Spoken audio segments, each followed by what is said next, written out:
जय हिंद मेरे शेर शेरनियों, और आप सभी का स्वागत है आपके अपने YouTube चैनल प्रीतम एकेडमी परिवार में। और मैं हूं दामोदर कुमार। तो दोस्तों, आज की इस वीडियो पे बात करेंगे, जैसे कि हम लोग का अभी बूस्टर सीरीज चल रहा है। बूस्टर सीरीज, जिस बूस्टर सीरीज में आपको जीरो लेवल से लेके हीरो लेवल तक का नॉलेज दिया जा रहा है। तो इस नॉलेज को गेन करने के लिए क्या कीजिए, प्रीतम एकेडमी को सब्सक्राइब कीजिए और बेल आइकन को प्रेस कीजिए, ताकि बूस्टर सीरीज का जितना भी आपका वीडियो आए आप तक सबसे पहले पहुंचे। और उस वीवीआई क्वेश्चन जितना भी उस पर रहेगा वीवीआई क्वेश्चन, वो क्वेश्चन को करने के बाद आप अच्छे खासे मार्क्स ला पाए। ठीक है, तो आज का ये जो वीडियो है वो क्या है, पार्ट 2 है। पार्ट 1 बेसिकली मैं ले चुका हूं। आप डिस्क्रिप्शन में जाके हम लोग का पार्ट 1 देख सकते हो, या फिर प्लेलिस्ट में भी जाके देख सकते हो। बूस्टर सीरीज करके सीरीज है, जो पहला वीडियो होगा वही पार्ट 1 है, लिखा हुआ होगा, आप उस पर जाके वॉच कर सकते हो, या फिर डिस्क्रिप्शन में लिंक है वहां भी जाके देख सकते हो। ये आपका पार्ट 2 है। ठीक है, तो इसमें बहुत सारा मिक्सअप क्वेश्चन है, फिजिक्स और एक दो केमिस्ट्री का भी क्वेश्चन है। ठीक है, तो ये 5 नंबर वाला क्वेश्चन है, प्लस आपका 3 नंबर वाला क्वेश्चन है, जो एग्जाम की दृष्टि से और बहुत ज्यादा पूछे जाते हैं। तो वो क्वेश्चन को आज मैं आपको करा दूंगा। ठीक है, और इस पीडीएफ का लिंक आपको कहाँ मिल जाएगा, हमारे टेलीग्राम चैनल पे मिल जाएगा, लेकिन आज शाम तक मिलेगा, तुरंत नहीं मिलता है। पीडीएफ आने में थोड़ा टाइम लगता है, तो धैर्य बना के रखिएगा। ठीक है, तो चलिए पहला क्वेश्चन पे बात करते हैं। तो देखिए पहला क्वेश्चन क्या है। पहला क्वेश्चन है कि छाया किसे कहते हैं। छाया किसे कहते हैं, इसका सही आंसर क्या हो जाएगा मेरे दोस्तों। इसका सही आंसर हो जाएगा देखिए लिखा हुआ क्या, प्रकाश के गमन पथ पर जब अपारदर्शी वस्तु रख दी जाती है तो प्रकाश अपने अपारदर्शी वस्तु को पार नहीं कर पाती है, इसलिए वहां अंधेरे क्षेत्र बन जाते हैं। उस अंधेरे क्षेत्र को छाया कहते हैं। जैसे कि आप देख लीजिए, एक लाइट जला दीजिए और आप क्या कीजिए, लाइट के जस्ट आगे खड़ा हो जाइए। आपका एक परछाई टाइप का बनेगा, और आपका देखिए नीचे में आपका आपसे बड़ा एक परछाई बनेगा। ठीक है, आपसे बड़ा एक परछाई बनेगा।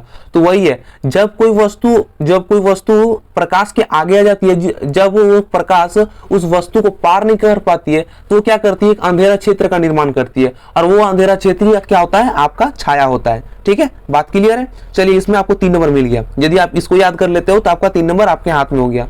ठीक है, चलिए अब बात करते हैं मोस्ट वीवीआई इंपॉर्टेंट क्वेश्चन पर। तो वो क्वेश्चन क्या है, वो क्वेश्चन है कि प्रकाश के परावर्तन एवं उनके नियम।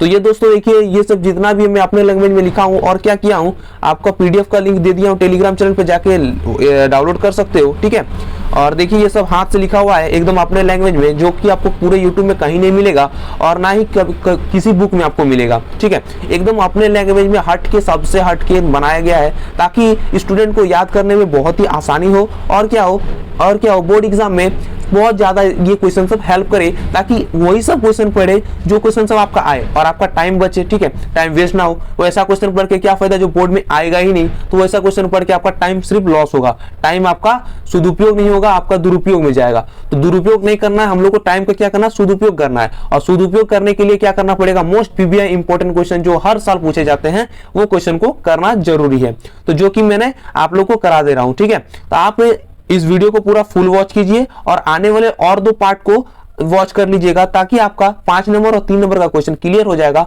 फिर आपका ऑब्जेक्टिव क्वेश्चन भी करा के रख दिए हैं हम लोग, और बहुत सारे अच्छे क्वेश्चन जो है उसमें भी मिल जाएंगे आपको। ठीक है, वो से भी क्वेश्चन आप कर लेते हो, जिस क्वेश्चन को वीवीआई बोल दिया गया कि ये आएगा, मतलब वो एग्जाम में आएगा, आप एकदम देख लीजिएगा, वो एग्जाम में आएगा। ठीक है, पंकज सर है, सूरज सर है, दामोदर सर है, अभी तो इंग्लिश के भी टीचर आप लोग को प्रोवाइड कर दिया गया है। ठीक है, एक मैडम भी आ चुकी है 12 का, जो इंग्लिश कोर पढ़ाती है, एक 10th के टीचर आ चुके हैं, हम लोग टीचर रख दिए हैं, ताकि आप लोग को बहुत ही अच्छे तरीके से क्या हो जाए, नॉलेज मिल सके, और आप लोग बोर्ड एग्जाम में 90 to 95% टारगेट रखें हम लोग इस बार, कि 90 to 95% आप लोग ला सको। ठीक है, तो चलिए अब क्वेश्चन पे बात कर लेते हैं। तो क्वेश्चन क्या है, प्रकाश की परावर्तन एवं उनके नियम। ये क्वेश्चन बहुत ही क्या बोलूं मैं, जितना वीवीआई बोलूं ना उतना कम है। ये क्वेश्चन लाखों बार पूछे गए, लाखों बार। ठीक है, तो इस क्वेश्चन को एक बार देख लेते हैं, प्रकाश का परावर्तन आखिरकार है क्या। ठीक है, तो प्रकाश का परावर्तन को पहले समझते हैं। तो देखिए प्रकाश का परावर्तन क्या है, 1 मिनट थोड़ा जूम कर लेता हूं ताकि आपको बेटर एक्सपीरियंस मिल सके। देखिए, अब देखिए प्रकाश का परावर्तन पढ़ता हूं मैं। जब प्रकाश की किरण किसी प्रकाश के स्रोत से क्या है, चलकर किसी चमकदार सतह से टकराकर उसी माध्यम से लौटने की घटना को क्या कहेंगे, प्रकाश का परावर्तन कहेंगे। देखिए आप एक काम कीजिए, इसको मैं थोड़ा आपको प्रैक्टिकल टाइप का समझा देता हूँ, या तो सामने तो हो नहीं कि आपको प्रैक्टिकल करके दिखाऊं, फिर भी आप ट्राई कर सकते हो। आपके पास यदि लेजर लाइट है, लेजर लाइट में समझते हो ना, जो एक लाइट जलाते हो बहुत दूर तक जाता है, वो लेजर लाइट। आपके पास लेजर लाइट है तो आप क्या करो, एक दर्पण के सामने, यानी मैं बोलूंगा किसके सामने, मिरर के सामने खड़ा हो जाओ और उस लाइट को क्या करो, अपने उस मिरर पे मारो, ठीक है। लाइट को जैसे मारोगे तो आपका क्या होगा, रिटर्न वो घूम के आएगा, आपके तरफ आएगा लाइट।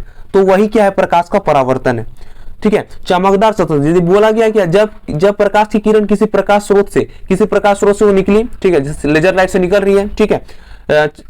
क्या बोल रहा है, जब किसी प्रकाश किरण किसी प्रकाश स्रोत से चलकर किसी चमकदार सतह से टकराती है, चमकदार यानी आपका मिरर जो है, आपका ऐना जो होता है वो क्या है, उसमें टकराएगी, वो तो चमकदार सतह है, ठीक है। उस पर लाइट मारोगे फिर भी वो चमकता है, तो चमकदार सतह उस पर टकराएगी और क्या करेगी, उसी माध्यम में लौटने की घटना को एकदम एग्जैक्टली उसी माध्यम में लौट जाएगी, एकदम सीधे सीधे, जैसे आप मारो एकदम सीधे घूम जाएगा, उसी माध्यम में लौटने की घटना को क्या बोलेंगे, प्रकाश का परावर्तन कहेंगे, ठीक है। और चलिए, प्रकाश का परावर्तन में इसमें 2 क्वेश्चन पूछा गया कि प्रकाश का परावर्तन क्या है और उनके नियम भी पूछा है। तो उनके नियम थोड़ा नीचे हम लोग देखते हैं। देखिए उनका नीचे क्या है, उनका नीचे, अच्छा सॉरी, प्रकाश का परावर्तन, उनके नियम अगले वीडियो में मिल जाएगा दोस्तों, क्योंकि उनके नियम थोड़ा बड़ा है, समझाना थोड़ा उसको मतलब इस वीडियो में पॉसिबल नहीं था, समझाने जाऊंगा तो बहुत लंबा चौड़ा चल जाएगा। तो नियम वाला जितना भी क्वेश्चन है, प्रकाश का परावर्तन एवं उनके नियम, प्रकाश का अपवर्तन एवं उनके नियम, ओम का नियम, पार्श्वक्रम संयोजन, श्रेणीक्रम संयोजन, ठीक है, जितना भी है वो सब मैं नेक्स्ट वीडियो में करा दूंगा, ठीक है। पार्ट 3 का वेट कीजिए, उस पर आ जाएगा। चलिए अब बात करते हैं, क्या है आपतित किरण किसे कहते हैं। देखिए आपतित किरण किसे कहते हैं, ये आपका कितना नंबर, 3 नंबर का क्वेश्चन है, एकदम देखिए कितना छोटा, ये क्वेश्चन लिख देते हो तो आपको 3 नंबर मिल जाएगा। सोचिए कितने यूजफुल चीज है। तो देखिए आपतित किरण किसे कहते हैं, किसी स्रोत से आकर किसी सतह पर पड़ने वाली प्रकाश की किरण को आपतित किरण कहते हैं। देखिए एकदम, देखिए जैसे मैंने लेजर लाइट का बात किया, लेजर लाइट से प्रकाश निकल रहा है, ये प्रकाश तो इसका स्रोत हो गया, इस स्रोत से निकल रहा है और क्या बोल रहा है, किसी प्रकाश की किरण को क्या कर रहा है, किसी स्रोत से आकर किसी सतह पर, किसी भी सतह पर, आपका ना मिरर बोला है, ना जमीन बोला है, ना लकड़ी बोला है, किसी भी सतह पर पड़ने की प्रक्रिया पड़ती है, वो क्या कहलाती है, अपवर्तित किरण कहलाती है, ठीक है। अपवर्तित किरण कहलाएगी। किसी स्रोत से निकल रही, जैसे लेजर लाइट से निकली और कहीं भी पड़ रही है तो वो क्या हो जाएगा, क्या आपतित किरण कहलाएगी, ठीक है, समझ गए। किसी स्रोत से आकर किसी सतह पर पड़ने वाली प्रकाश की किरणों को आपतित किरण कहते हैं, ठीक है। चलिए बात करते हैं क्या है परावर्तित किरण। अब परावर्तित किरण किसे कहते हैं, तो देखिए दर्पण या किसी सतह से टकराकर लौटने वाली किरण को क्या करते हैं, परावर्तित किरण कहते हैं। परावर्तित यानी जैसे मैंने उस टाइम लेजर लाइट का जो उदाहरण लेके समझाया आपको, कि आप खड़ा हो जाइए एक मिरर के सामने, ठीक है, दर्पण के सामने, और उस पर क्या कीजिए, लाइट को मारोगे, लेजर लाइट को, तो वो रिटर्न लौट के आएगा आपके तरफ, रिटर्न लौट के आएगा आपके तरफ। तो वही क्या है, आप क्या परावर्तित किरण है, ऐसा कोई किरण जो निकलेगा और फिर रिटर्न आ जाएगा, तो उसको क्या बोलेंगे, परावर्तित किरण, ठीक है। तो ये इसमें भी आपको 3 नंबर मिल जाता है, कितना यूजफुल है। देखिए चलिए अब अभिलंब किसे कहते हैं वो बात कर लेते हैं, ठीक है। अभिलंब किसे कहते हैं, ये भी क्वेश्चन एक बार पूछा गया है, एक टाइम पूछा गया है, आपका 2019 में शायद पूछा था, इसीलिए क्वेश्चन को उठा के दे दिया मैंने। ये 2 नंबर का क्वेश्चन है आपका, ठीक है। तो आपतन बिंदु पर डाला गया लंब अभिलंब कहलाता है। देखिए ये एक मिरर है, ये क्या है, एक मिरर है, ठीक है, और इस पे क्या हो रहा है, एक प्रकाश का किरण आ रहा है, एक प्रकाश का किरण है, 1 मिनट आपको प्रैक्टिकल से समझा रहा हूं। देखिए ऐसा प्रकाश का किरण है, इसमें टकराया और क्या होगा, लौट जाएगा, ऐसे लौट जाएगा, ठीक है, ऐसे लौट गया। अब क्या होता है पता है, अब इसके बीच ना एक 90 डिग्री का कोण बनता है, ऐसे ऐसे करके एक 90 डिग्री टेढ़ा बन गया थोड़ा, ये 90 डिग्री कोण, इस 90 डिग्री के कोण को क्या बोलते हैं, अभिलंब। ये डंटा जो देख रहे हो आप, इसी को क्या बोलेंगे, अभिलंब। क्या बोलेंगे, अभिलंब। तो यही होता है, ठीक है, समझ गया। चलिए अब बात करते हैं कितना नंबर, अब नंबर तो इसमें है नहीं ऐसी। आपतन कोण किसे कहते हैं, अब आपतन कोण का बात है, ठीक है। तो आपतन कोण भी मैं आपको समझाता हूँ। देखिए ऐसे किए, ऐसे और ऐसे प्रकाश गया, यहाँ बीच में अभिलंब है, ठीक है। अब क्या होता है, अब होता है कि इस पे कोण बनता है और इस पे भी कोण बनता है। यहाँ तो 90 डिग्री बन रहा है, देखिए इधर से भी 90 डिग्री, इधर से भी 90 डिग्री बन रहा है, लेकिन इस कोण को क्या बोलेंगे, तो एक होता है आपतन कोण, ठीक है, आपतन कोण, और ये क्या होता है, परावर्तन कोण, ठीक है। आपतन कोण और परावर्तन कोण, ठीक है, ये समझ गए। देखिए आपतन कोण, यहाँ पर आपतन कोण पूछा है, यहाँ पर परावर्तन कोण पूछा है, समझ गए ना। तो चलिए अब उसको थोड़ा पढ़ के देखते हैं कि आखिरकार है क्या, ठीक है। तो देखिए लिखा गया है कि आपतित किरण और आपतन बिंदु पर डाला गया अभिलंब के बीच बनने वाले कोण को आपतन कोण कहते हैं। इसे आई द्वारा सूचित किया जाता है। ठीक है, इसे आई द्वारा सूचित किया, जैसे मैंने बना के दिखाया ऐसे ऐसे, और इसके बीच में जो कोण बन रहा है अभिलंब है, इसके बीच में जो कोण बन रहा है ये क्या है, आपका आपतन कोण है। एक आपतन कोण है, एक परावर्तन कोण है। चलिए अब बोलते हैं परावर्तन कोण किसे, मतलब आपतन कोण किसे बोलेंगे। आप ऐसे नहीं कि ऐसे बना दिए इधर वाला भी आपतन कर दिया और इधर वाला परावर्तन, ऐसा नहीं होता है। आपतन कोण माने आने वाला प्रकाश से जो कोण बनेगा, इधर से प्रकाश आ रहा है पहले तो इसको क्या बोलेंगे, आपतन कोण बोलेंगे। और जो प्रकाश इधर से लौट गया इसको क्या बोलेंगे, इसको बोलेंगे परावर्तन कोण। जो प्रकाश परावर्तित हुई उस पे बनने वाले कोण को परावर्तन कोण, और जो प्रकाश आके टकराई सतह पर वो उसको क्या बोलेंगे आपतन कोण बोलेंगे, इसको परावर्तन कोण बोलेंगे। क्लियर है बात। चलिए बात करते हैं परावर्तन कोण पे। तो परावर्तन कोण क्या है देखते हैं इसको। परावर्तित किरण और आपतन बिंदु पर डाला गया अभिलंब के बीच के कोण को परावर्तन कोण कहते हैं। इसे आर द्वारा सूचित किया जाता है। एकदम सिंपल सा है, 1 मिनट में आपको याद हो जाएगा। ठीक है, चलिए अब बात करते हैं। देखिए प्रकाश के अपवर्तन का नियम, उस टाइम जो प्रकाश के अपवर्तन का नियम था वो थोड़ा पीडीएफ का आगे पीछे हो गया। हमको लगा इस पीडीएफ में मैंने डालना भूल गया, इसीलिए मैंने बोला कि अगले वीडियो में ले लूंगा। बट दोस्तों प्रकाश का परावर्तन अपवर्तन यहाँ पर देखिए आ गया है, तो चलिए आपको थोड़ा मैं समझा ही देता हूँ। ठीक है, तो देखिए प्रकाश का अपवर्तन, जब प्रकाश एक माध्यम से दूसरे माध्यम में प्रवेश करती है, जब प्रकाश एक माध्यम से दूसरे माध्यम में प्रवेश करती है, सपोज दैट जैसे ये ऐसे हो गया, ये पानी है, क्या है ये पानी है आपका। 1 मिनट रुकिए, मैंने आपको थोड़ा अच्छा से समझा देता हूँ। ये क्या है, पानी है। ठीक है, और यहाँ पर क्या हो रहा है, एक प्रकाश का किरण आ रहा है। जैसे मैंने रेड को ले लिया, यहाँ से एक प्रकाश लेजर लाइट मार दिया, ऐसे हो गया। ठीक है, अब पढ़ते हैं। ऐसे एक प्रकाश एक माध्यम से दूसरे माध्यम, ये तो हवा में था, हवा से लेकर पानी में आया, तो एक माध्यम से दूसरे माध्यम में आ गया। अब देखते हैं आगे।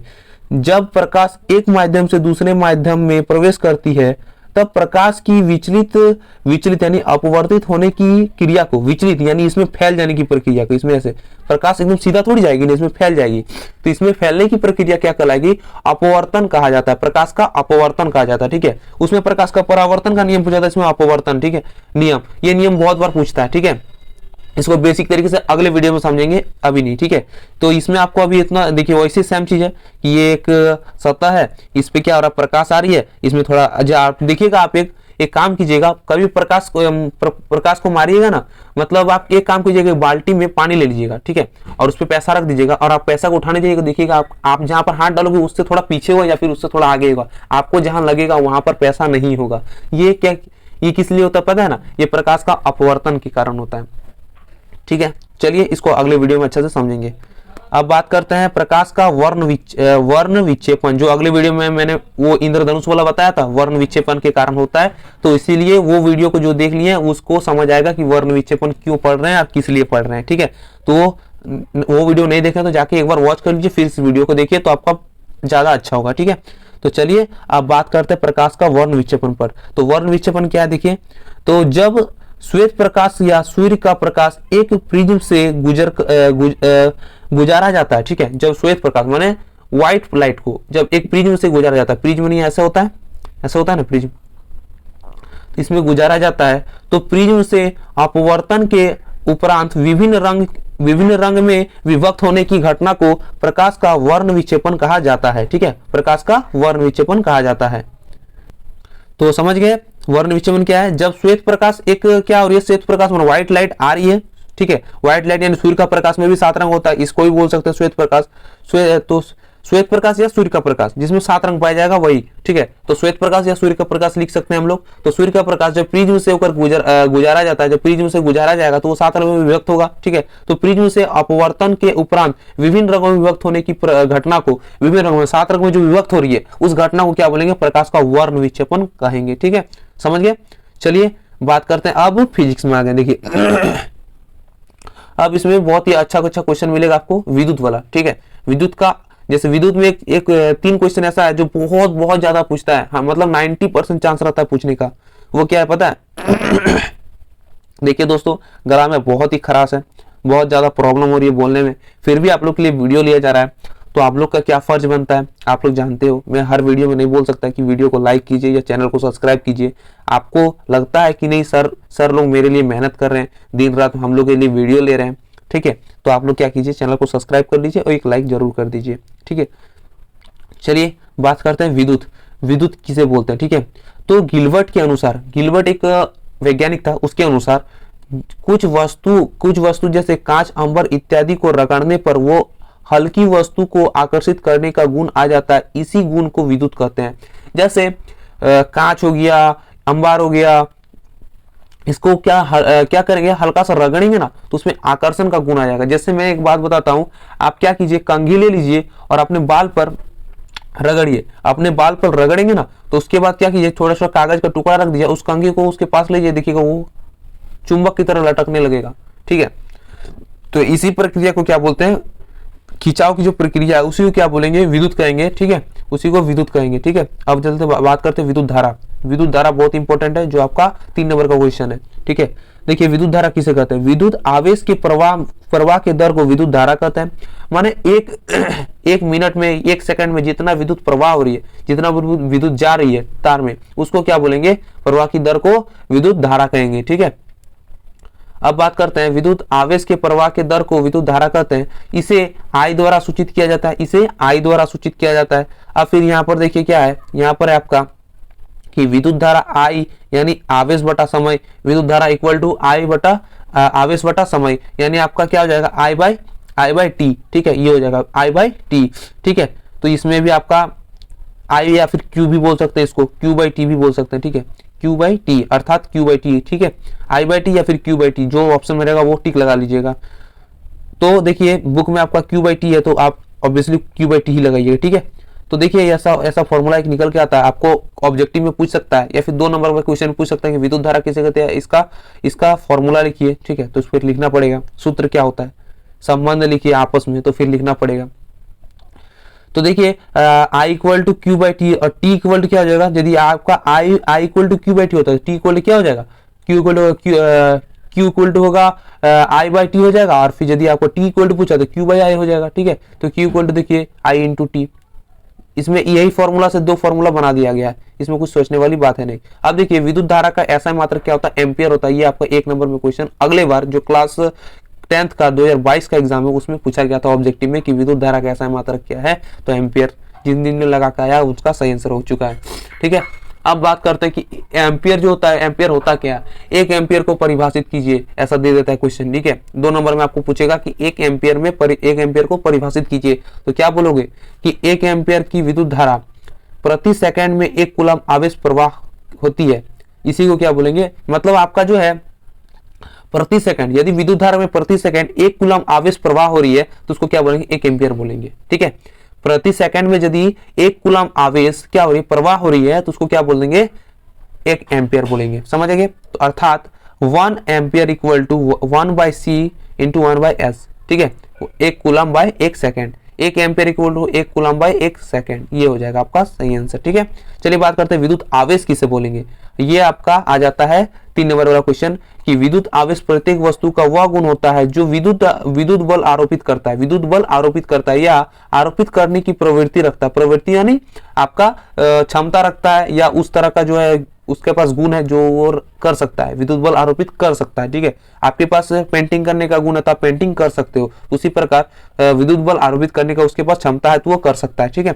विद्युत आवेश का क्या करता है, विद्युत आवेश कहलाता है। एक बार शुरू से पढ़ते हैं तो अच्छा होगा, ठीक है। तो देखिए विद्युत आवेश प्रत्येक वस्तु का वह गुण होता है जो विद्युत बल आरोपित करता है या आरोपित करने की प्रवृत्ति रखता है, ठीक है। आरोपित करने की प्रवृत्ति करता नहीं है, रखता होगा, ठीक है, रखता है, विद्युत आवेश कहलाता है। यही जो क्या होता है, विद्युत आवेश कहलाता है। इसे क्यू द्वारा सूचित किया जाता है, ठीक है। विद्युत आवेश का ऐसा मात्रक कूलम होता है, विद्युत आवेश का ऐसा मात्रक क्या होता है, कूलम होता है। और क्या है, थोड़ा नीचे यार क्या डिस्टर्ब कर रहा है, देखिए हाँ, उसके यह एक अदिश राशि है, यह एक अदिश राशि। सदिश राशि और अदिश राशि पता है ना किसको बोलते हैं, सदिश राशि जिसमें दिशा हो लेकिन दिशा हो, मतलब आपका कोई भी दिशा एक सीधा डायरेक्शन में जा रहा है, आपको क्या करना है, पूर्व की दिशा में जाना है, तो ये क्या हो जाएगा आपका सदिश राशि। और यदि बोलेगा आपको पूर्व पश्चिम दक्षिण से घूम के आपको क्या जाना, फिर पूर्व में आना, तो ये क्या हो जाएगा आपका अदिश राशि हो जाएगा। टेढ़ा मेढ़ा जो होता है वो अदिश राशि का कोई डायरेक्शन नहीं होता। जैसे सीधा सीधा जाता है वो क्या है, एकदम सीधा जाएगा, एकदम सीधा स्ट्रेट, उसमें कि उसको क्या बोलेंगे आपका सदिश राशि। और जो घूम घाम के टेढ़ा वेढ़ा ऐसे जाएगा, मतलब सीधा नहीं जाता है, वो क्या है अदिश राशि। बस इतना रखिए अभी याद, ठीक है। तो आप बोलोगे कि विद्युत जो ये है तार है वो भी तो एकदम सीधा सीधा बिछाया जाता है, तो लेकिन ये रखिएगा ये अपवाद में, एक्सेप्शन में होता है कि विद्युत जो धारा है वो क्या है आपका एक्सेप्शन में आता है, अपवाद में आता है कि ये विद्युत का अच्छा तो चालक होता है, ये क्या है विद्युत का अदिश राशि है विद्युत, ठीक है, ये सदिश नहीं है, ये अपवाद में आता है। साइंस में यही एक दो अपवाद होता है, ठीक है। अब क्या है यहाँ पर, अच्छा ये तो दूसरा कुछ आ गया है। हाँ अब देखिए ये क्वेश्चन भी पूछा गया है, विभवांतर, ठीक है, विभवांतर, विद्युत विभवांतर किसे बोलते हैं, ठीक है, ये क्वेश्चन पूछा गया है। तो क्या है, एकांक धनावेश को विद्युत क्षेत्र के किसी एक बिंदु से दूसरे बिंदु ले जाने में किया गया कार्य को क्या कहेंगे, विभवांतर कहेंगे, या फिर दो विभवों के बीच के अंतर को विभवांतर कहेंगे। एक काम कीजिए, देखिए इसको मैं समझाता हूँ आपको, ठीक है।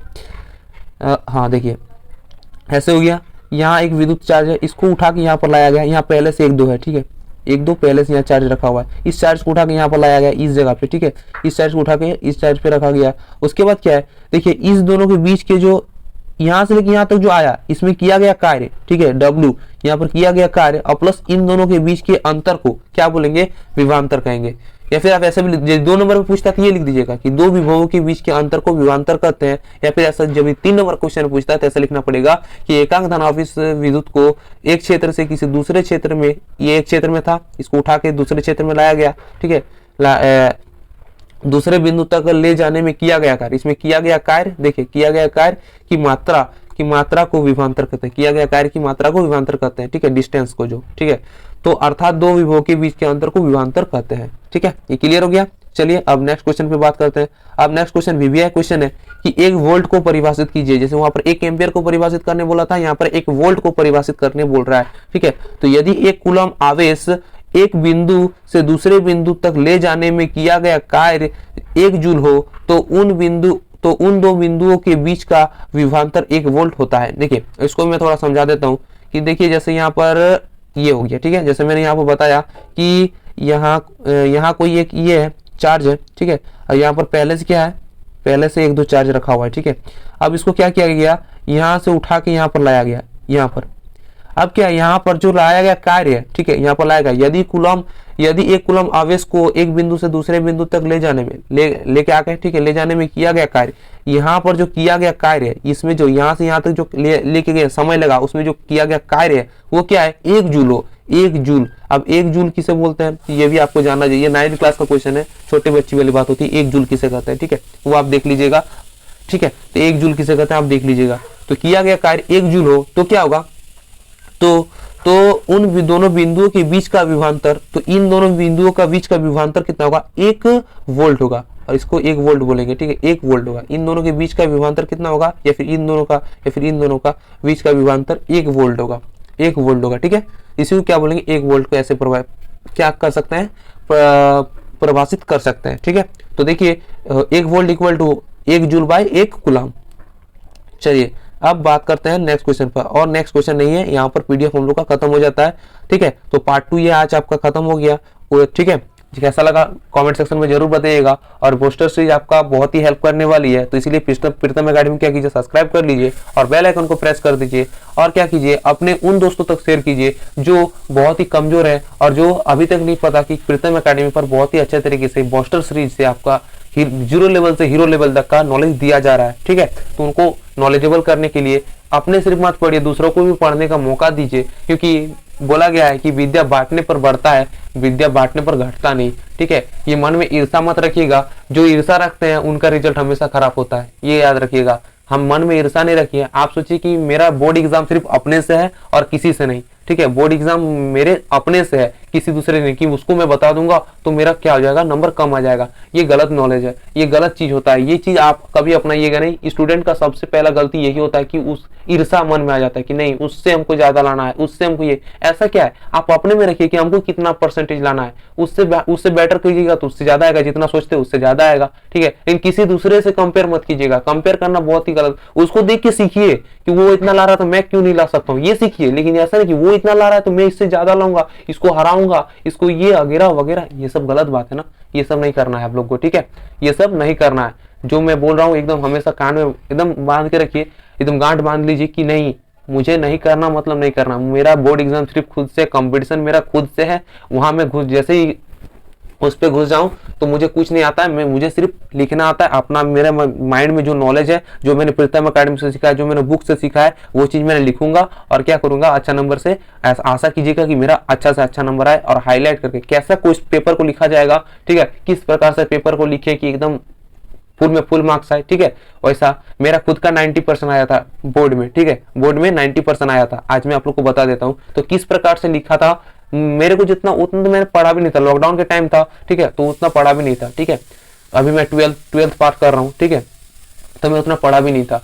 तो इसीलिए उस टाइम पे बहुत दिक्कत हो रहा है, बहुत दिक्कत हो रहा था। तो मैंने इस प्रकार से नॉलेज बुद्धि लगाया कि मैं ऐसा करके लिखूंगा, ऐसा हाईलाइट करके लिखूंगा कि मेरा एग्जामिनर खुद चेक करेगा, मैं उसी चीज को चेक करेगा जो चीज मैं दिखाना चाहता हूँ उसको। हाईलाइट जिसको करेगा एग्जामिनर उसी को चेक करेगा, और जो हाईलाइट नहीं करेगा उसको पढ़ने का उसके पास टाइम नहीं है, क्योंकि एक दिन में उसको 40-50 को भी चेक करना होता है, ठीक है। ऐसे इसका माइंड में बहुत प्रेशर बना हुआ रहता है, ठीक है। तो इसका मतलब ये नहीं कुछ भी लिख के आ गए तो नहीं मिलेगा, ठीक है। वो पढ़ता है, ऐसा बात नहीं कि नहीं पढ़ता है, पढ़ता है लेकिन पूरा नहीं पढ़ता है, ठीक है। तो आप अच्छे से लिखोगे, हाईलाइट करके लिखोगे तो आपका ऑब्वियसली 5 में 5 नंबर मिलेगा, 3 में 3 नंबर मिलेगा और 1 में 1 नंबर मिलेगा, ठीक है। फुल में फुल मार्क्स आ जाएगा आपका। लेकिन आपको थोड़ा मेहनत करना पड़ेगा और अब टाइम है नहीं आप लोग के पास, ठीक है। 10th 12th दोनों को बोल रहा हूँ, 11th का तो कम से कम 1 महीना और डिले होगा, लेकिन आपका 10th 12th के पास टाइम नहीं है। जल्दी से जल्दी तैयारी में लग जाइए मेरे भाइयों लोग और बहनों लोग, ठीक है। बहुत ही अच्छा रिजल्ट होने वाला है इस बार प्रीतम एकेडमी। आप लोग को जो जो चीज दे रही है वो चीज आप गेन कर लीजिए, हासिल कर लीजिए, उसके बाद तैयारी कीजिए, आपको बहुत ही अच्छा रिजल्ट मिलेगा, ठीक है।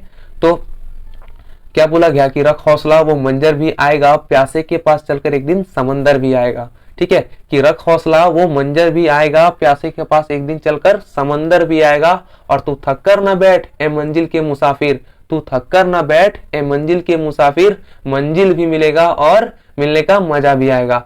मतलब आपको मंजिल तो मिलेगा ही, लेकिन मिलने का जो मजा है वो कुछ अलग ही होगा। अभी मेहनत करेंगे उस टाइम पे आपका आंख में आंसू आ जाएगा। ऐसा कोई स्टूडेंट नहीं होता जो मेहनत किया है और उस रिजल्ट के दिन अच्छा रिजल्ट आ गया उसका आंख में आंसू नहीं आएगा। वो अपने स्ट्रगल को याद करता है कि मैंने क्या स्ट्रगल किया है, मुझे कैसा किस किस दिन से गुजरना पड़ा था, कितना कितना मैंने रात कितने घंटे इस चक्कर में बिता दिए कि आज का रिजल्ट मेरा अच्छा हो। और आपका फैमिली इतना खुश होगा, आपसे इतना खुश होगा कि क्या बोलिए। वो दिन आपके लिए क्या मैं बोलूं, बहुत ही अमृत के समान होगा वो दिन, ठीक है।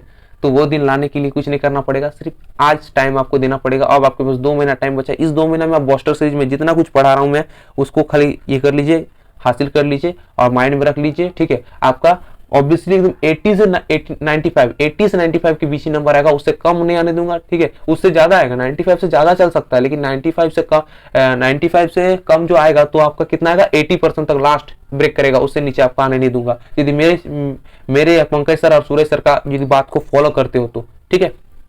तो आज के लिए बहुत ही ज्यादा आपको ज्ञान दे दिया मैंने, ठीक है, ठीक है। तो इसको बकवास में मत उड़ाइएगा, जो मैंने बोला वो एकदम याद कीजिएगा। और इस पीडीएफ को, जैसे कि अगले वीडियो में मैंने बताया था कि 11 दिन आपको क्या करना है, रोज सुबह उठ के एक बार पढ़ना है। जैसे अभी सुबह का टाइम है, अभी एक बार पढ़ना है, और क्या जैसे शाम होगा, शाम को एक बार सोने से पहले एक बार इसको पढ़ के सोना है। बस ऐसा कीजिए, 11 दिन कीजिए, आपका पीडीएफ आपके मुंह जबानी याद हो जाएगा। आपको रटना नहीं पड़ेगा, कुछ नहीं, एक बार पढ़ना है, सिर्फ ओनली एक बार ऐसे पढ़ लीजिए। जैसे बुक रीडिंग करते हो, एक बार रीडिंग कर दिए, बस उसके अंदर जितना क्वेश्चन है सब माइंड में आ गया। उसी प्रकार से जितना ऐसा रहेगा सब आपको माइंड में आ जाएगा, ठीक है। तो दोस्तों बस आज के लिए इतना ही, बने रहिए प्रीतम एकेडमी पे, ठीक है। मिलते हैं किसी नेक्स्ट वीडियो पे, तब तक के लिए जय हिंद, जय भारत और आपका दिन शुभ हो।